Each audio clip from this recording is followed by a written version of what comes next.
জয় নিতাই গৌর, রাধে রাধে, হরে কৃষ্ণ। সকলকে আমার ধন্যবাদ। আজকে শ্রীমদ্ ভগবদ গীতার জ্ঞানযোগের উপরে 42 লাস্ট শ্লোক। এরপরে জ্ঞানযোগের পরে হচ্ছে কর্মসন্ন্যাস যোগ। ঠিক আছে, শুরু করছি। আমার প্রণাম নেবেন সবাই। ওম অঙ্গনতিমিরান্ধস্য জ্ঞানাঞ্জন শলাকয়া চক্ষুস্মিতাং যেন তস্मै শ্রী গুরুবে নমঃ। শ্রী চৈতন্য মনোভীষ্টং স্থাপিতং যেন ভূতলে স্বয়ং রূপ কদমহং দদাতি স্বপদান্তিকং। বন্দেহং শ্রীগুরু শ্রীযুতপদকমলং শ্রীগুরুन् বৈষ্ণবং শ্রীরূপং সাগ্রজাত সগরো রঘুনাথিতং তং সদিজং সাদৈতং সাবদূতং পরিজন সহিতং কৃষ্ণ চৈতন্য দেবং শ্রী রাধা কৃষ্ণ পদাং সগণলিতা শ্রী বিশাখান্বিতশ্চ। হে কৃষ্ণ করুণা সিন্ধু দীনবন্ধু জগৎপথে গোপীশা গোপিকা কান্ত রাধাকান্ত নমস্তুতে। তপ্ত কাঞ্চনা গৌরাঙ্গী রাধে বৃন্দাবনেশ্বরী বৃষভানুসুতে দেবী প্রণমামি হরি। বঞ্চাকল্পতরুভশ্চ কৃপা সিন্ধুভ্য এব চ পতিতানাং পাবনেভ্যো বৈষ্ণবেভ্যো নমো নমো। জয় শ্রীকৃষ্ণ চৈতন্য প্রভু নিত্যানন্দ শ্রী অদ্বৈত গদাধর শিবাসাদি নিতাই গৌর ভক্তবৃন্দ। হরে কৃষ্ণ কৃষ্ণ কৃষ্ণ হরে হরে হরে রাম রাম রাম রাম হরে হরে হরে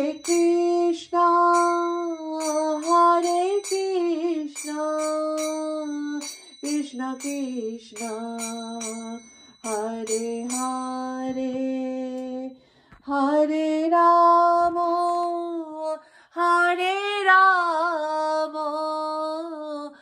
রাম রাম হরে হরে হরে কৃষ্ণ কৃষ্ণ কৃষ্ণ হরে হরে।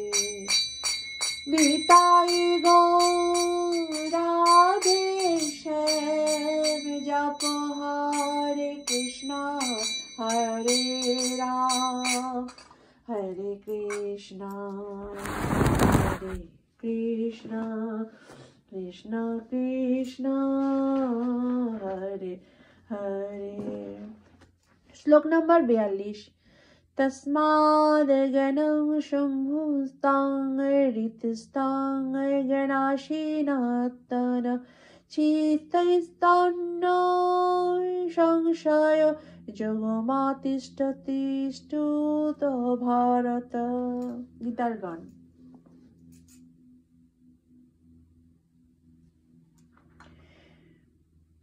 অজ্ঞান সম্ভূত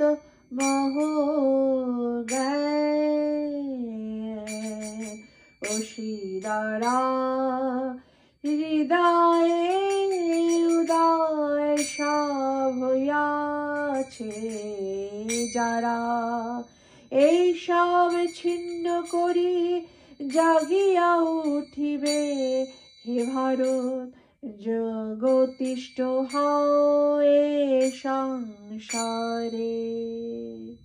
অনুবাদ। অতএব হে ভারত, তোমার হৃদয়ে যে অজ্ঞানপ্রসূত সংশয়ের উদয় হয়েছে তা জ্ঞানরূপ খড়গের দ্বারা ছিন্ন করো। যোগাশ্রয় করে যুদ্ধ করার জন্য উঠে দাঁড়াও।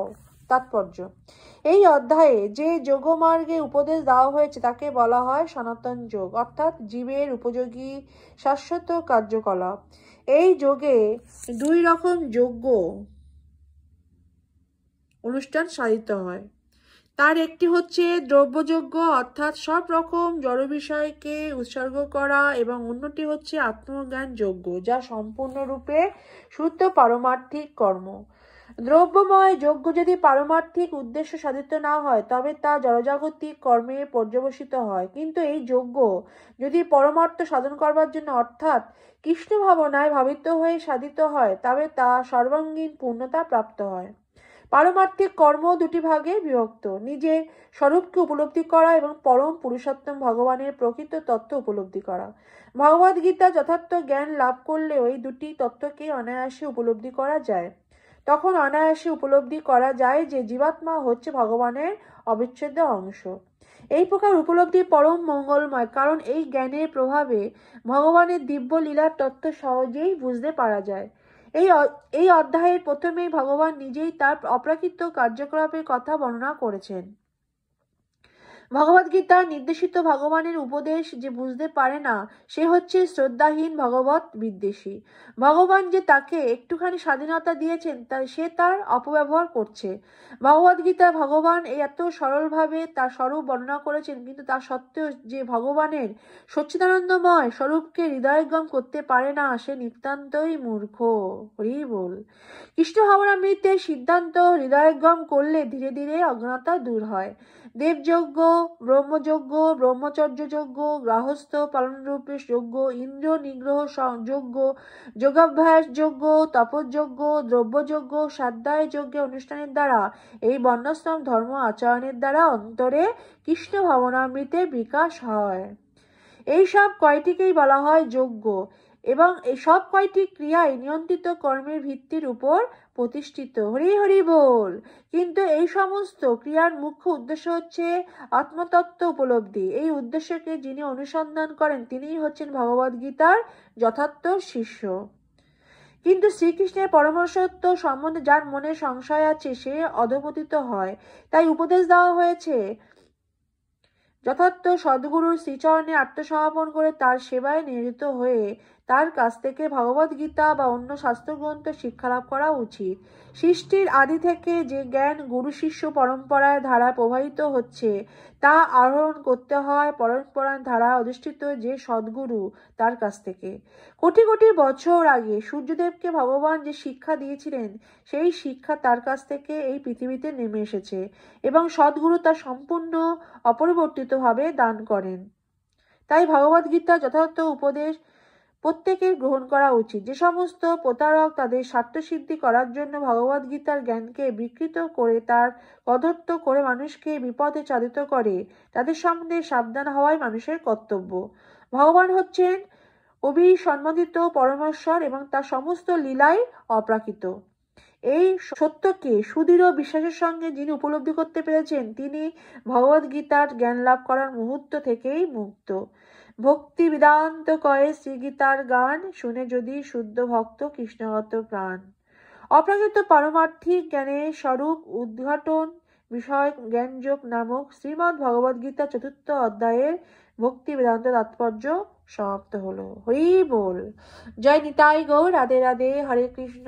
সকলকে আমার ধন্যবাদ। আজকে শ্রীমদ্ ভগবদ্গীতার জ্ঞান যোগ শেষ হয়ে গেল। নেক্সট দিন আমি কর্মসন্ন্যাস যোগ শুরু করব। জয় নিতাই গৌর। আমার প্রণাম নেবেন। শ্রীমদ্ ভগবদ্গীতা কি জয়।